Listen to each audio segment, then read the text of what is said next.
मित्रों, एक बार फिर आपका स्वागत है एक मुलाकात चरणजीत सिंह के साथ कार्यक्रम में A1 न्यूज़ पर। मित्रों, आज हमारे साथ सरदार परमिंदर पाल सिंह जी, जो कि दिल्ली सिख गुरुद्वारा मैनेजमेंट कमेटी और साथ में शिरोमणि अकाली दल दिल्ली के स्पोक्स पर्सन हैं और गुरुद्वारा रकाबगंज साहब में जितना भी मीडिया है, मीडिया जगत के जितने भी लोग हैं उन सबको संभालते हैं और जितनी भी प्रेस कॉन्फ्रेंस हैं या जितने भी मुद्दे होते हैं जो आजकल मुद्दे चल रहे हैं या पुराने मुद्दे हैं, उन सब पर बात करते हैं। आज हमारे साथ हैं। हम परमिंदर पाल सिंह जी का बहुत बहुत स्वागत करते हैं। परमिंदर पाल सिंह, नमस्कार।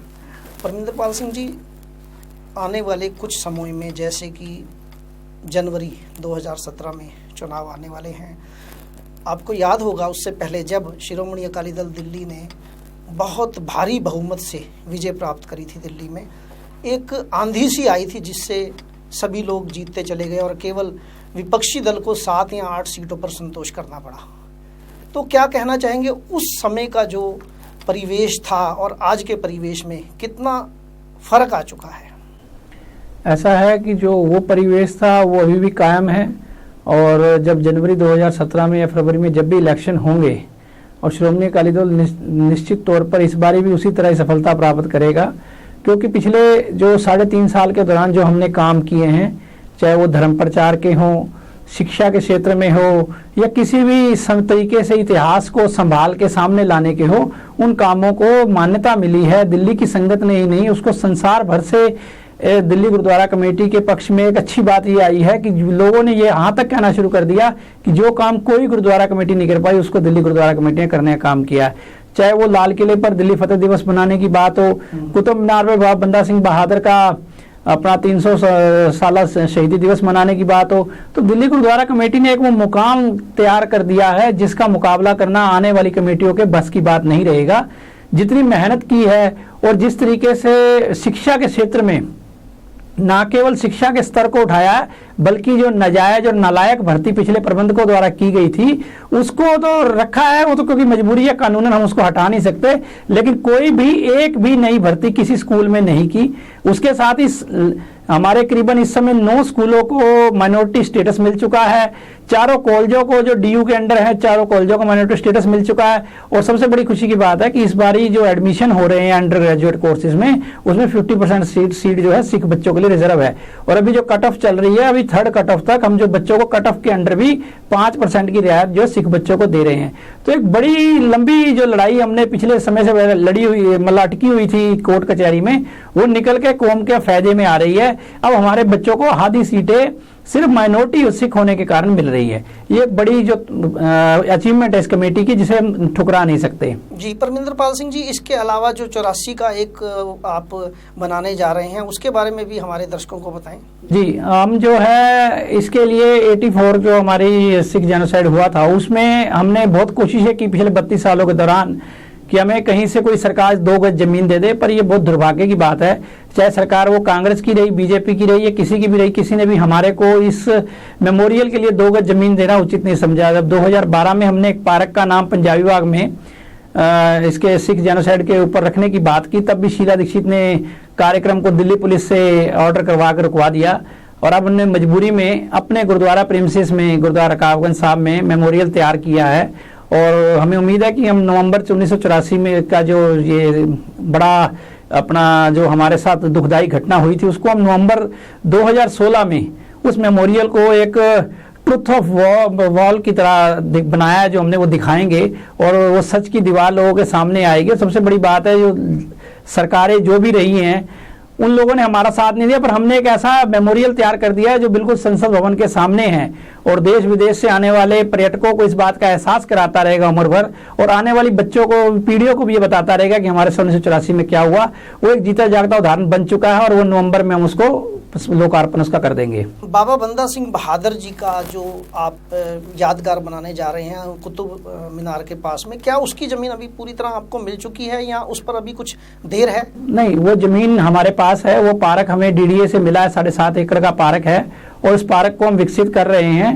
उसमें कुछ विवाद हुआ था अभी पीछे, जब हमने उसमें अपना एक बाबा बंदा सिंह बहादुर की प्रतिमा लगाने की, स्टैचू लगाने की बात कही थी, तो दिल्ली सरकार ने हमें मंजूरी नहीं दी। दिल्ली के मुख्यमंत्री अरविंद केजरीवाल ने अब इस मंजूरी को रोक रखा। हम भी वेट कर रहे हैं क्या हो सकता है उसमें, क्योंकि उसमें 18 जुलाई को सुप्रीम कोर्ट में तारीख है, तो कुछ ही दिन की और बात है। अगर सुप्रीम कोर्ट ने सारे स्टैचू पर रोक लगाई हुई है जो पब्लिक प्लेसेस पर है, तो ठीक है, अगर सुप्रीम कोर्ट रोक उसको हटा लेती है तो ऑटोमेटिक में फिर किसी परमिशन की जरूरत नहीं है, हम उसको वहां लगा सकते हैं। जी, इसके अलावा जैसा कि आपने शिक्षा के स्तर की बात करी, तो जो पे कमीशन अभी तक लागू नहीं हुआ है, 6th पे कमीशन जो अब लागू होना था, उसके विषय में क्या कहना चाहिए? 6 पे कमीशन हम लागू कर चुके हैं और अक्टूबर 2014 से सारे स्टाफ को हम सैलरी उसके हिसाब से दे रहे हैं। जो पिछला उनका एरियर था वो एरियर भी हमने देना शुरू कर दिया है। पहले 40% एरियर देने की बात चल रही थी, लेकिन अब हमने 100% एरियर देने की बात की है। 40% का तो भुगतान कर चुके हैं और बाकी जो 60% है उसको भी हम किस्तों के अंदर 4-5 साल के अंदर सारा एरियर दे रहे हैं, जो कि 125 करोड़ के करीब की लायबिलिटी जो पिछली कमेटी छोड़ के गई थी 6 पे कमीशन के एरियर की, वो हम भुगतान कर रहे हैं। जी जी जी। अच्छा परमिंदर पाल सिंह जी, एक बहुत अच्छी बात हमें पता चली है, उसके विषय में जरूर आपको साधुवाद देना चाहूँगा कि आपने जो खेलों का एक नया शुरू किया है, एक शाखा शुरू किया और उस खेलों की शाखा ने काफ़ी अच्छा काम किया, उसके बारे में थोड़ा सा बताएं हमें।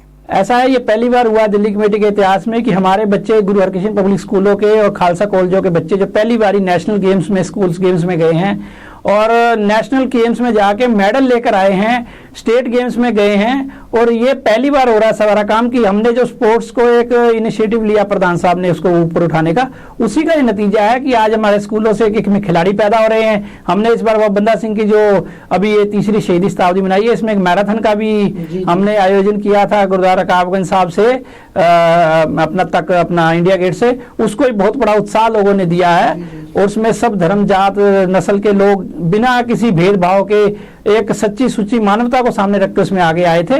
तो दिल्ली गुरुद्वारा कमेटी हर मसले पे अपना काम कर रही है, चाहे वो नेपाल में बाढ़ का समा हो, चाहे वो उत्तराखंड में हो या त्रासदी आई हो जम्मू कश्मीर में, हमने हमेशा काम किया है और अपना जो हमारे सिख धर्म का सिद्धांत है कि ज्यादा से ज्यादा मानवता की और सरबत के भले के लिए काम किया जा सकता है, उसके लिए हम वचनबद्ध और कर रहे हैं। परमिंदर पाल सिंह जी, अंतर्राष्ट्रीय स्तर पर या यूएनओ में विभिन्न देशों में, जैसा कि 252 के करीब देश हैं, विभिन्न देशों में सिख पंथ के प्रचार के लिए आपकी दूरगामी योजनाएं कौन कौन सी है, वो भी हमारी संगत को बताने का कृपा करें। ऐसा है कि हमारी जो योजनाएं सबसे बड़ी ये है कि विदेशों में जो सिख बसते हैं उनकी कई मसले हैं हमारे पास पेंडिंग, जिसमें ब्लैक लिस्ट का मसला है जिसपे हम हाई कोर्ट तक पहुंच कर चुके हैं। हम उसके लिए अपना इसमें गए हैं, नेशनल ह्यूमन राइट कमीशन में भी गए हैं और उसमें हम ये कोशिश कर रहे हैं कि वो किसी तरीके से जो ब्लैक लिस्ट सरकार ने बनाई हुई है उस टाइम की, उसको खत्म किया जाए। उसमें एक अच्छा पीछे रुझान भी सरकार ने दिया, कुछ लोगों के उन्होंने नाम उसमें से 70-72 लोगों के ब्लैक लिस्ट से हटाए हैं, हम उसका स्वागत भी करते हैं। लेकिन जब तक वो पूरी लिस्ट डिस्पोज ऑफ नहीं हो जाती और सारे सिखों को उससे निकाल नहीं दिया जाता, जब तक वो मसला हल नहीं होगा। वो बाहर बैठे सिखों के लिए जो 1984 के उस समय के आसपास जो बाहर छोड़कर चले गए और जिन पर सरकार ने उनका नाम ब्लैक लिस्ट में डाल दिया, अब उनकी 3री पीढ़ी आ चुकी है। अब उस दादे की गलती की या उसके किसी उस कदम की उसके पोते को सजा देना और वो भी ना आ सके यहाँ परिवार सहित दिल्ली में या अपने भारत में, तो ये गलत है। हम इसका ताकत लगा के इसके लिए कानूनी लड़ाई लड़ रहे हैं। उम्मीद है कि हाई कोर्ट से हमें इसकी राहत मिलेगी। नहीं, मैं ये जानना चाह रहा था जनता के माध्यम से कि जो पूरी दुनिया के देशों में सिख पंथ का प्रचार होना था, उसके लिए क्या नए का सिख पंथ का जो प्रचार है, वहाँ पे जो लोकल कमेटी है, जो लोकल गुरुद्वारे हैं, वो बहुत अच्छी तरह कर रहे हैं। कुछ दिक्कतें हैं, जैसे अमेरिका में है, अमेरिका में गलत पहचान पे जो सिखों पे हमले हो रहे हैं, उसके लिए भी हमने पीछे जो उनकी मीडिया कैंपेन उन्होंने शुरू की थी वहाँ के सिख बॉडीज ने, हमने उसमें सहयोग दिया था अपनी कमेटी की तरफ से। और हर उस मसले पे जिसमें भी जरूरत होती है दिल्ली में, क्योंकि दिल्ली एक इंटरनेशनल सिटी है और दिल्ली में ही सारे देशों के यहाँ सारे अपना एम्बेसडर रहते हैं, तो इसलिए दिल्ली से जिस भी देश को कोई प्रॉब्लम होती है, हम उस बात को उसके यहाँ एम्बेसडर तक पहुंचाते हैं, उस बात को हल करने तक जाते हैं। चाहे वो फ्रांस में पगड़ी का मसला हो, किसी भी मसले पे हो, हम उसकी हर मसले पे अपनी बात रखते हैं और कोशिश करते हैं सरकार के तक अपनी बात पहुंचाने की।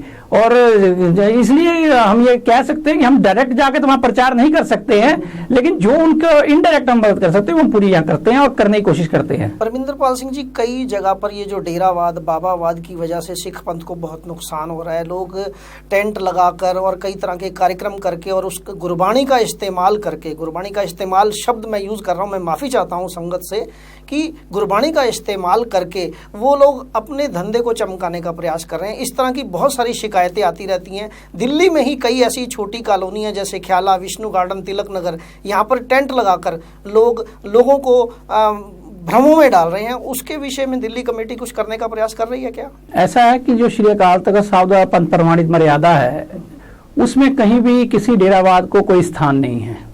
हमारे लिए सबसे संपूर्ण और सर्वोच्च जो है वो श्री गुरु ग्रंथ साहिब है। हम किसी देहधारी को ना तो गुरु मान सकते हैं, ना उसको माथा टेक सकते हैं और ना ही उसको नतमस्तक हो सकते हैं। हाँ, कुछ लोग भ्रम में या अपने पुराने पूर्वजों की कहने पे या कुछ लालसा से या किसी संयोग से उस ओर जाते हैं। तो हम तो जो प्रचार करते हैं, जो धर्म प्रचार हमारा काम है, वो हमारा यही है कि अब आप जो है मनमत को त्यागो, पखंडियों से बचो, डेरावाद से बचो। हम बार बार ये अपील करते हैं। और लेकिन हमने ये देखा है कि इस समय जो डेरावाद के नाम पे कई लोग आडंबर रच के और कई तरह के काम कर रहे हैं, वो उसके बारे में कानून की अगर वो उल्लंघना करते हैं या लोगों को बेवकूफ बनाते हैं, उसमें हम डायरेक्ट उसमें इन्वॉल्व नहीं हो सकते। हम तो सिर्फ इस बारे में लोगों को अवेयर कर सकते हैं कि किसी भी इस तरह के डेरावाद से आप मत जुड़ो और कोशिश करो कि सिर्फ गुरु से जुड़ो और गुरु की बात जो है, गुरु की बात पर पैरा दो। एक बहुत बड़ा मुद्दा हुआ करता था जो बाला साहब अस्पताल का, और बाला साहब अस्पताल की इस समय जो ताजा स्थिति है उसके बारे में हमारे दर्शकों को बताने की कृपा करें। ऐसा है कि जो बाला साहब अस्पताल कानूनी पचड़े में जो पिछले प्रबंधक छोड़ के गए थे, हमने 13 करोड़ 25 लाख रुपए दे के उनसे समझौता करके सुप्रीम कोर्ट में जाकर और वो हॉस्पिटल अपने कब्जे में ले लिया है।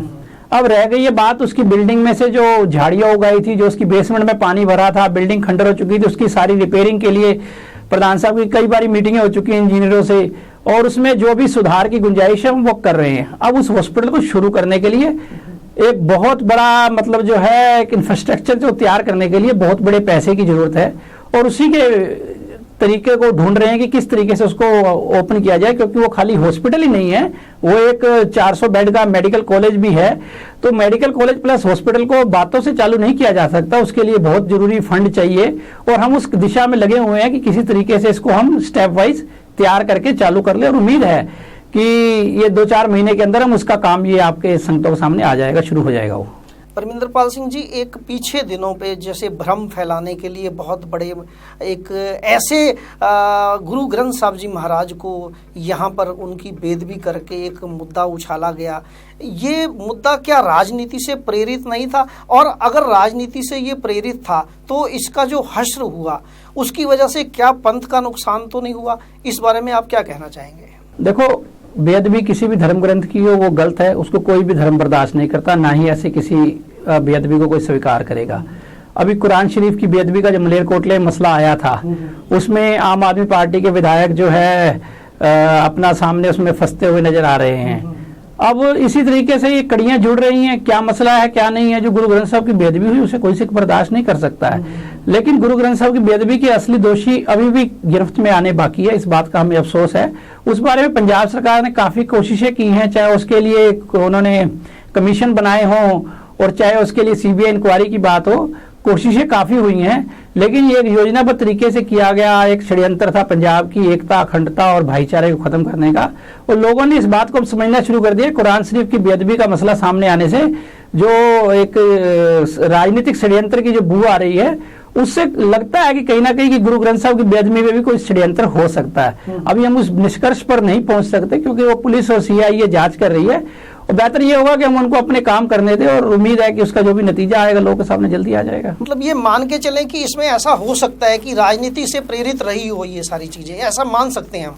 बिल्कुल मान सकते हैं। राजनीतिक षड्यंत्र के साथ इसमें बाहरी ताकतों का भी हाथ हो सकता है, क्योंकि पंजाब एक बॉर्डर स्टेट है और पंजाब में इस मसले पर आईएसआई पहले भी काफी सक्रिय रही है, और आईएसआई के पास यही एक टारगेट है, या तो धार्मिक उन्माद फैलाया जाए या कोई ऐसी बातें की जाए जिससे पंजाब के लोग आपस में स्थिरता का माहौल बना ले और बदनाम हो जाए। हो सकता है अभी इस बारे में किसी निष्कर्ष पर पहुंचना, अभी अंतिम निष्कर्ष नहीं निकाला जा सकता। परमिंदर पाल सिंह जी, एक बहुत ही महत्वपूर्ण बात, अभी शीशगंज साहब पे जो प्याऊ को तोड़ा गया, तो यहाँ पर 3 चीजें खुलकर सामने आई, एक दिल्ली सरकार, एक केंद्र सरकार और दिल्ली सिख गुरुद्वारा प्रबंधक कमेटी। दिल्ली में सब जगह अनधिकृत निर्माण और अनधिकृत कब्जे हैं, तो ऐसा क्या हुआ कि सरकार को जाकर शीशगंज साहब जैसे 300 साल पुराने एक गुरुद्वारा साहब पर जाकर वहाँ पर पूरी अपनी पुलिस के साथ और पूरी एमसीडी की टीम के साथ सुबह 6 बजे जाके तोड़फोड़ की जाती है और वहाँ पर सिखों की भावनाओं को भड़काया जाता है और बाकी का सारा दिल्ली पर कब्जे वैसे के वैसे हैं। क्या कहना चाहेंगे इस विषय पर? ऐसा है कि जो दिल्ली सरकार के लोगों की नासमझी और उतावलापन था, वो इसके पीछे हमें साजिश लगता है, क्योंकि ये जो शीशगंज साहब के प्याऊ पे हमला हुआ, उस प्याऊ के हमले से पहले 4 दिन पहले सीएम साहब केजरीवाल जी खुद मीटिंग लेते हैं और मीटिंग लेके कहते हैं कि जो भी मैस है, जो भी गंद है चांदनी चौक का, वो क्लियर मेरे को चाहिए, क्योंकि वो शाहजहानाबाद रीडेवलपमेंट कॉर्पोरेशन का एक प्रोजेक्ट है कि इसको दोबारा से नया लुक दिया जाए चांदनी चौक एरिया को। वो 1 तारीख को मीटिंग लेके 1 अप्रैल को ये ऑर्डर करते हैं। उसके बाद उनकी जो शाहजहानाबाद रीडेवलपमेंट कॉर्पोरेशन की जो डिप्टी चेयरमैन है, वो अपना वाइस चेयरमैन है अलका लांबा, जो कि एमएलए भी है चांदनी चौक की, वो मीटिंग लेती है 5 तारीख को। उसमें डिसीजन लिया जाता है कि सुबह 6 बजे भाई मतीदास चौक और हनुमान मंदिर, इन दोनों का अवैध निर्माण हटाया जाएगा। पर जब वो हम तो इस बात से हैरान है कि ना तो इसके बारे में हमारे को कोई नोटिस भेजा गया, ना एमसीडी की तरफ से कोई नोटिस भेजा गया, ना पीडब्ल्यूडी की तरफ से नोटिस भेजा गया, ना एसआरडीसी की तरफ से कोई नोटिस भेजा गया, और वो एक तरह से हमलावरों की तरह भागते हुए 6 बजे आ जाते हैं और आकर के भाई मतीदास प्याऊ को तोड़ने की कोशिश करते हैं। लेकिन जब प्याऊ के आगे संगत अपना क्या कहते भाई मतीदास स्मारक पर उनकी कामयाबी नहीं होती, तो प्याऊ को तोड़ने के लिए उस पे किसी तरीके से उसकी टेबल को तोड़ के गिराने की कोशिश करते हैं। तो ये सोची समझी एक शरारत थी, या हम तो ये भी समझ के चल रहे हैं कि इसमें एक कोई बड़ा भूमाफिया का काम भी था, हाथ था। कारण ये था कि जो एक्रोचमेंट की बात प्याऊ को की जा रही है, प्याऊ तो उस ऑर्डर में लिखा भी नहीं था। उसके अलावा सुनहरी मस्जिद और कई ऐसी इमारतें थी जिनके ऊपर ये काम हथौड़ा चल सकता था। उसके अलावा कई ऐसी दुकानें थी जिन्होंने पटरी, गलियारे, गैलरी सब घेर रखी, उनके लिए कुछ नहीं किया गया।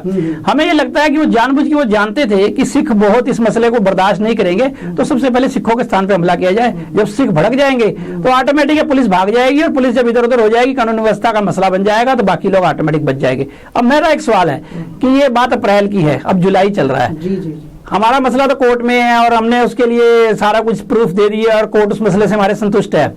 लेकिन अगर खाली भाई मतीदास चौक और जो शीशगंज साहब के प्याऊ का मसला था वो रुका हुआ कोर्ट के मसले से, बाकी को क्यों नहीं तोड़ने जा रही हो? अब क्यों नहीं पीडब्ल्यूडी जाग रही? अब सीएम साहब को मैस नजर क्यों नहीं आ रहा चांदनी चौक का? इस बारे में जो साजिश है वो बेनकाब हो गई, क्योंकि उनकी हमने जब मिनट ऑफ मीटिंग निकाल दी बाहर, तो उसके बाद उनके पास अब कहने को कुछ नहीं है कि उन्होंने हमला नहीं किया है। परमिंदर पाल सिंह जी, अरविंद केजरीवाल जी ने जो तीसरा दल खड़ा कर दिया है दिल्ली सिख गुरुद्वारा प्रबंधक कमेटी के इलेक्शन के लिए, जिसमें जो पूर्व जनरल सेक्रेटरी, ज्वाइंट सेक्रेटरी थे करतार सिंह कोचर और सरबजीत सिंह मिलके, ये लोग एक और तीसरी पार्टी को इन्होंने सामने खड़ा कर दिया है। कांग्रेस समर्थित परमजीत सिंह सरना और शिरोमणि अकाली दल दिल्ली, और तीसरी पार्टी ये पंथक सेवा दल, जो ये पंथक दल बन के आया सामने। तो क्या आप समझते हैं कि इस दल को आगे लाने के लिए इस तरह के विवादों को हवा दी जा रही है? ऐसा है कि आप काफी पुरानी पत्रकारिता देखते हैं, आपको पता होगा कि चुनाव लड़ने के लिए संगठन की जरूरत होती है, चुनाव लड़ने के लिए प्रधान के चेहरे की जरूरत होती है। तो ये इन लोगों से कुछ नहीं होने वाला, 0 × 0 = 0 है, कुछ उससे होने वाला नहीं है। हम इनकी कोई ताकत नहीं मानते हैं। तो ये खाली शोषापंथी है। हाँ जरूर है, आम आदमी पार्टी चाहती है कि उसे गुरुद्वारा को कब्जा हो, पर संगत सब जानती है कौन क्या कर रहा है और क्या किसके पीछे कौन है। तो जो भी होगा फैसला संगत देगी। हम अपना बात संगत कचहरी में रखेंगे, हमने जो काम किए हैं। अच्छा परमिंदर पाल सिंह, आखिरी में मैं आपसे एक बात जानना चाहूँगा। दिल्ली के अलावा पंजाब में भी इलेक्शन सिर पर आया हुआ है और पंजाब में 2-3 मुद्दे जो हैं वो बहुत ज़्यादा लोगों को तंग करते हैं। एक तो नशे का मुद्दा है, अभी उस पर जो ये फिल्म आई है उड़ता पंजाब, इस पर भी काफ़ी लोगों की अलग अलग अपनी अपनी राय है। आप क्या कहना चाहेंगे कि जो पंजाब में खाली बढ़ता नशा ही है या वहाँ और भी कोई विकास हो रहे हैं जिसको कि प्रचारित नहीं किया जा रहा, या केवल नशा ही वहाँ पर प्रचारित किया जा रहा है, और क्या केवल नशा ही वहाँ पर बढ़ता जा रहा है? क्या कहना चाहेंगे? ऐसा है कि जो पिछले 9.5 साल के श्रोमणी अकाली दल बीजेपी सरकार के वहाँ के काम हैं वो एक ऐतिहासिक मील पत्थर है। वहाँ पे जो उन्होंने काम किए हैं, हाँ नशे की समस्या है, इस बात से कोई इनकार नहीं किया जा सकता, लेकिन खाली नशा ही पंजाब को बदनाम करने का कारण बन जाए ये भी हम मान नहीं सकते। पंजाब आज भी, चाहे वो अपना गेहूं का उत्पादन हो, चावल का हो, मशरूम का हो, किसी भी मसले में हो, साइकिल का हो, बाईसाइकिल का हो, ट्रैक्टर का हो, कार्बाइन का हो, हर मसले में पंजाब आज भी नंबर 1 स्टेट है। पंजाब को कोई भी इस मसले पे पछाड़ नहीं सकता, चाहे वो किन्नू का उत्पादन हो, पंजाब नंबर 1 स्टेट है। पंजाब के खिलाड़ी हर मसले में आगे जा रहे हैं। अभी जो कल अपनी ओलंपिक में हॉकी टीम गए उसमें भी 5 खिलाड़ी पंजाब के गए हैं। तो पंजाब को नशे के नाम पे बदनाम करना अच्छी बात नहीं है। पंजाब एक ट्रांजिट पॉइंट जरूर है नशे का, ये हम मानते हैं, क्योंकि लगातार इस बात की खबरें आती हैं। कल भी अजनाला में सेक्टर में सुबह फायरिंग हुई है, घुसपैठिए मारे गए हैं, पकड़ा गया, उसमें भी हीरोइन वगैरह पकड़ी गई। आज भी सुबह अजनाला सेक्टर में फायरिंग हुई है। तो लगातार ये नतीजे आ रहे हैं। अगर बीएसएफ चौकन्नी रहेगी, बीएसएफ उसमें अगर बॉर्डर पे अपना भूमिका निभाएगी, हम नहीं समझते किसी हालात में भी नशा पंजाब में एंटर कर सकता है। पंजाब का युवा नशेड़ी नहीं है। जो आंकड़े राहुल गांधी ने दिए थे कि 70% नशेड़ी हैं, उन्होंने मिस इंटरप्रेट किया था उन आंकड़ों को। जो एम्स का आंकड़ा है वो 6.9% है, और 6.9% में उनमें उसमें जो गुरु नानक देव यूनिवर्सिटी अमृतसर ने उसमें जो तहकीकात की थी उसमें ये लगा था कि जो इस आंकड़े के अंदर जो ज्यादातर लोग जो नशा करने वालों को जो उम्र पे आंकड़ा पे उन्होंने सर्वे किया था, उस सर्वे में तथ्य सामने आए थे कि ज्यादातर नशा करने वाले लोग जो है युवा है। लेकिन उस बात को उन्होंने ये कह के प्रचारित कर दिया कि 70% नौजवान जो है पंजाब का नशेड़ी है। पंजाब का नौजवान आज भी विदेश में जाकर के पंजाब के नाम को रोशन कर रहा है। पंजाब के लोगों को जो सुविधाएं मिलनी चाहिए वो उनको दो। पंजाब के लोग आपसे कुछ नहीं चाहते। पंजाब के लोग आज भी आपके सारे देश का पेट भरते हैं, इसमें कोई संदेह नहीं है। नई वोटर लिस्ट जो बनने वाली है, जिसमें बात चल रही है कि फोटो वाला वोटर लिस्ट बने, जिससे कि नकली वोटों को रोका जा सके और वोटों का जो ध्रुवीकरण है उसको रोका जा सके, उसके विषय में कमेटी क्या करने जा रही है? ऐसा है कि वो वोटर लिस्ट का जो ऑर्डर है वो सुप्रीम कोर्ट का ऑर्डर है 2013 का, और सुप्रीम कोर्ट ने ही उसमें आदेश दिया हुआ है कि वोटर लिस्ट बननी चाहिए। ये दिल्ली सरकार तो इसमें ढिलाई बरत रही है, और वो 2014 तक कंप्लीट हो जानी चाहिए थी, दिसंबर तक। लेकिन ये अभी कंटेम्प्ट इनके ऊपर सीधी बनती है, पर ये कर नहीं पा रहे। अभी भी ये घोषणाएं कर रहे हैं, अभी भी कोई नोटिफिकेशन इस संबंध में नहीं आया, अखबारों में कोई विज्ञापन नहीं आया कि ये कब से कहां पर कौन कौन से वार्ड में कैसे वोट लगाने, अपना कैंप लगाने जा रहे हैं। तो लगभग जो पिछले वोट थे वो 3.5 लाख के करीब थे जो इन्होंने वोट बना तय किए हुए थे। दिल्ली में लगभग अगर ढंग से वोट बनाया जाए, डोर टू डोर जाके फोटो लेके, तो 5 लाख से ज्यादा वोट सिखों के बनेंगे। इस विषय पर कमेटी क्या कर रही है कि वो वोट जल्दी से जल्दी बने? वो इलेक्शन के बारे में वोट बनाना और सारा काम करना गुरुद्वारा इलेक्शन कमिश्नर का काम है, हमारा काम नहीं है। हाँ, हमसे सहयोग मांगा जाता है कोई, तो हम उसके लिए अपना ज्यादा से ज्यादा बंदों को अपना सहयोग दे सकते हैं, पर काम तो उनमें गुरुद्वारा इलेक्शन कमीशन करना, हम नहीं उसमें कुछ कर सकते। अच्छा परमिंदर पाल सिंह जी, सवाल थोड़ा पहले ही होगा ये, लेकिन फिर भी जनता जानना चाहती है कि जो आने वाला इलेक्शन है इसमें इस बार पिछली बार की जो बातें रही हैं उनमें पूरी हुई या नहीं हुई, वो कितनी हुई हैं, और जो नेक्स्ट आप चाहते हैं कि क्या लोगों के सामने लेकर चेहरा जाएंगे अकाली दल दिल्ली का, जो श्रोमणी अकाली दल दिल्ली है, क्या चेहरा लेके जाएंगे, क्या लोगों के ये बताना चाहेंगे कि आप नया ऐसा क्या करेंगे जो पिछली बार नहीं कर पाए? ऐसा है कि हमने जो सरदार सुखबीर सिंह बादल हमारे प्रेसिडेंट साहब ने जो एक दिल्ली की संगत से वायदा किया था मैनिफेस्टो के तौर पर, उसमें 90% से ज्यादा बातों को हम पूरी कर चुके हैं। 2-4%, 10% बातें हैं जो नहीं भी हुई होगी, लेकिन उसके अलावा भी 15-20% काम हमने ऐसे कर दिए जो मैनिफेस्टो में भी नहीं थे। मैनिफेस्टो में अपना ऐसे कई मसले थे जो हमने नहीं रखे हुए थे, लेकिन हमने उन चीजों पर काम किया है और संगतों के सामने रखा है, और हम इन्हीं चीजों को आगे कंटिन्यू करेंगे।